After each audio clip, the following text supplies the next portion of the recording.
اعوذ باللہ من الشیطان الرجیم بسم اللہ الرحمن الرحیم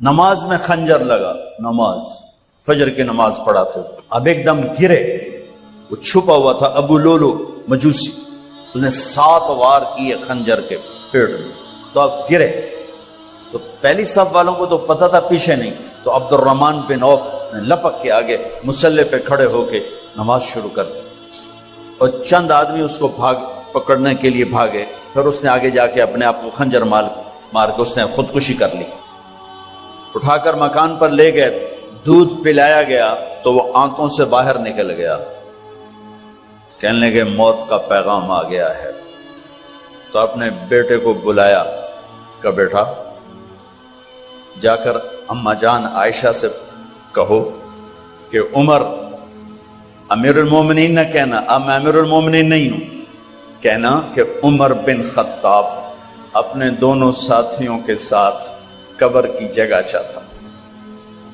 اگر مجھے اجازت مل جائے تو مجھے وہاں دفن کرنا، اگر اجازت نہ ملے تو مجھے عام قبرستان میں دفن کر دینا۔ عبداللہ بن عمر تشریف لے گئے تو اماں عائشہ بیٹھی رو رہی تھی، کہ اماں جان میرا باپ عمر بن خطاب اجازت چاہتا ہے قبر کی اپنے دونوں ساتھیوں کے ساتھ، تو حضرت عائشہ رضی اللہ تعالیٰ عنہ رونے لگی، پہلے بھی رو رہی تھی، کہا عبداللہ یہ جگہ تو میں نے اپنے لیے رکھی ہوئی تھی کہ میں اپنے خامند اور باپ کے ساتھ میں بھی ایک کونے میں سو جاؤں گی، لیکن اگر عمر کی خواہش ہے تو اس جگہ کا عمر مجھ سے زیادہ حقدار۔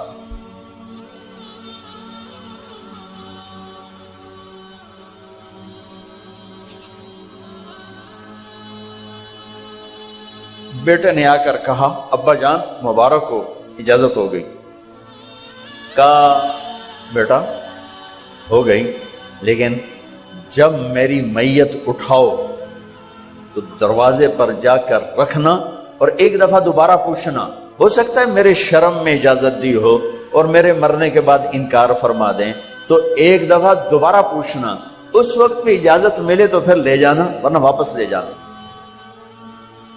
حضرت علی اور حضرت حسن تشریف لائے جس دن انتقال ہو رہا ہے،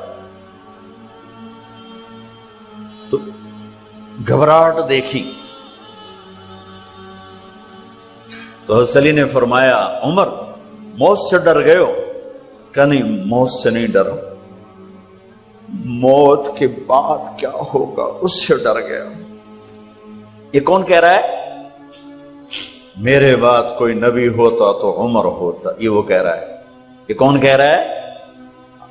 آپ نے کہا آج رات میں جنت میں گیا تھا، میں نے ایک بڑا خوبصورت محل دیکھا، سونے چاندی زمرد یاقوت موتیوں کا، میں نے کہا یہ کس کا ہے؟ تو مجھے کہا گیا یہ آپ کے غلام عمر بن خطاب کا ہے۔ کون کہہ رہے ہیں؟ موت کے بعد جو ہوگا اس سے ڈر رہا ہوں۔ کہ آپ مسجد میں انٹر ہوئے، مسجد میں ایسے لوگ تھے، ادھر ابو بکر تھے اور ادھر عمر تھے، ہاتھ دیو، آپ نے یوں ہاتھ پکڑ لیے، دونوں کے ایسے ہاتھ پکڑ لیے، ادھر ابو بکر ادھر عمر، کہ مجھے دیکھ رہے ہو؟ کہ جی، کہ قیامت کے دن میں ایسے اٹھوں گا کہ میرے ادھر ابو بکر ہوگا اور ادھر میرے عمر ہوگا۔ یہ عمر کہہ رہے ہیں موت سے نہیں ڈرا ہوں، موت کے بعد کیا ہوگا اس پہ ڈر رہا ہوں۔ تو حضرت علی نے فرمایا کیوں ڈرتے ہو؟ میں گواہی دیتا ہوں، میں نے کئی دفعہ اللہ کے محبوب سے سنا کہ جنت کے بڑی عمر کے، ایک تو نا جنت کے نوجوانوں کے سردار، وہ تو حسن حسین ہیں، میں نے کتنی دفعہ سنا اللہ کے نبی سے کہ جنت میں بڑی عمر کے لوگوں کے سردار ہیں ابو بکر اور عمر۔ تو آپ نے کہا قیامت کے دن گواہی دو گے؟ آپ نے کہا، حضرت علی نے کہا میں بھی گواہی دوں گا، میرا بیٹا حسن بھی گواہی دے گا۔ وہ حضرات تشریف لے گئے تو موت کی آہٹ کو محسوس کیا تو بیٹے کی گود میں سر تھا عبداللہ بن عمر کا، بیٹا یہ زمین پہ لٹا، انہوں نے یہاں سے ہٹا کر یہاں سر رکھ دیا. وہ حق سنا نہیں کیا کہہ رہا ہوں, زمین پہ ڈال دے. ان کا جی نہیں چاہ رہا تھا, کیا کہہ رہا ہوں, زمین پہ ڈالو. انہیں آگے کر دے, خود پیچھے اٹھ, اپنا چہرہ مٹی میں یوں رکھ دیا اور مٹی میں منہ ملنے لگے ایسے, اور کہہ رہا ہے ویل لک یا عمر ان لم یغفر لک عمر ان لم یغفر لک ربک. اے عمر, اگر تیرے رب نے آج تجھے معاف نہ کی تو تو ہلاک ہو.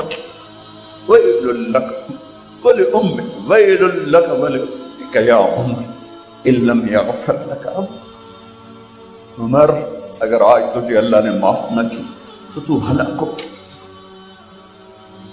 اتنے بڑے مقام والے 1,24,000 میں ایک آدمی ہے مراد, جسے مانگا گیا ایک آدمی. یا اللہ عمر دے دے میرے اسلام کی بلندی کے لیے. وہ کہہ رہے ہیں ویل لک یا عمر ان لم یغفر لک رب.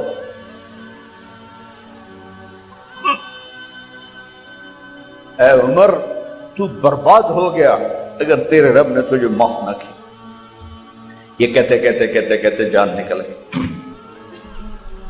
صہیب رضی اللہ عنہ نے آپ نے وصیت فرمائی تھی میرا جنازہ صہیب پڑھائے, رومی. جنازہ پڑھایا گیا,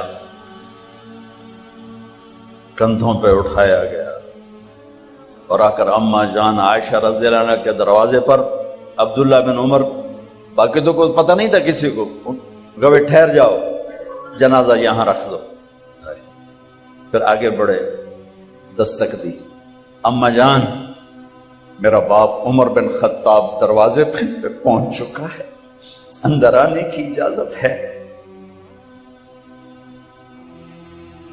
تو اماں جان عائشہ نے فرمایا مرحبا بعمر. ہم عمر کو خوش آمدید کہتے, اور باہر تشریف لے گئیں. وہیں حجرہ مبارک میں قبر کھودی گئی. تو عبداللہ بن عباس فرماتے ہیں کہ میرے کندھے پر کسی نے ہاتھ رکھا, تو میں نے یوں پیچھے مڑ کے دیکھا تو جناب امام المتقین حضرت علی کھڑے ہوئے رو رہے تھے اور فرما رہے تھے عمر مجھے پتا تھا تیرے سوا یہاں کوئی نہیں آ سکتا, مجھے پتا تھا یہاں تو ہی آئے گا اور کوئی نہیں آ سکتا. چونکہ میں نے ہزاروں دفعہ سنا خرجت انا و ابو بکر و عمر دخلت انا و ابو بکر و عمر. میں نے ہزاروں دفعہ اپنے نبی کی زبان سے سنا میں اور ابو بکر عمر گئے تھے, میں اور ابو بکر عمر آئے تھے, میں اور ابو بکر عمر اندر گئے تھے, میں اور ابو بکر عمر باہر گئے تھے. میں نے اپنے نبی کے نام کے ساتھ تجھے اور ابو بکر کو اتنا سنا ہے کہ کسی کو نہیں سنا, لہذا مجھے پتا تھا تو اسی جگہ پہ آئے گا, تیری یہی جگہ ہے. میرے بھائی بہنوں, یہ وہ لوگ ہیں جنہوں نے رضی اللہ عنہ کا ٹائٹل جیتا اور پھر روتے روتے مر گئے. مجھے کیا خبر کیا ہونے والی, اب کو کیا خبر کیا ہونے والی. بے شک میرا رب رحیم ہے, اس کے رحم کے تو فعلی کام بنے گا. کیڑیاں تقریراں تے کیڑے علم, کیڑیاں نمازاں تے کیڑیاں تجدہ, کم تو اس کی رحمت پر بنے گا, پر یہ اعمال اس کی رحمت کو لینے کا راستہ ہیں. یہ بھی ٹھیک نہیں ہے کہ اللہ غفور الرحیم ہے آپ ہی معاف کرے گا. یہ یزید اور حسین کو برابر تو نہ کر. آل رسول کی بوٹی بوٹی نوچ دی جائے اس کی رضا کو ڈھونڈنے کے لیے. وہ نہیں کہہ سکتے تھے اللہ بڑا غفور الرحیم. اس لیے بھائی بہنوں, معاملہ بے شک اللہ کی ذات سے ہے, بڑا کریم ہے, آنسو دیکھنا چاہتا ہے, ندامت دیکھنا چاہتا ہے. کون ہے جس سے گناہ نہیں ہوتا؟ کون؟ میں اسے انسان ماننے کے لیے تیار نہیں. یا تو وہ کوئی فرشتہ ہے یا نبی ہے. نہ نبی آ سکتا ہے نہ ہم فرشتے ہیں. وہ انسان ہی نہیں جس سے خطا نہ ہو. لہذا میں اپنے رب کی قدرت پہ قربان جاؤں، رحمت پہ قربان جاؤں کہ اس نے توبہ کے لیے نہ عمر کی قید نہ عدد کی قید. ابھی تو 60 سال کا ہو گیا ہے، 70 سال کا ہو گیا، اب تیری کوئی توبہ نہیں، آخری سانس میں آ جا قبول ہے. ابھی تیری 100 دفعہ ٹوٹ چکی ہے توبہ، اب 101 دفعہ قبول نہیں، 1 کروڑ دفعہ توڑ کے آ جا، قبول ہے. فَبِأَيِّ آلَاءِ رَبِّكُمَا تُكَذِّبَانِ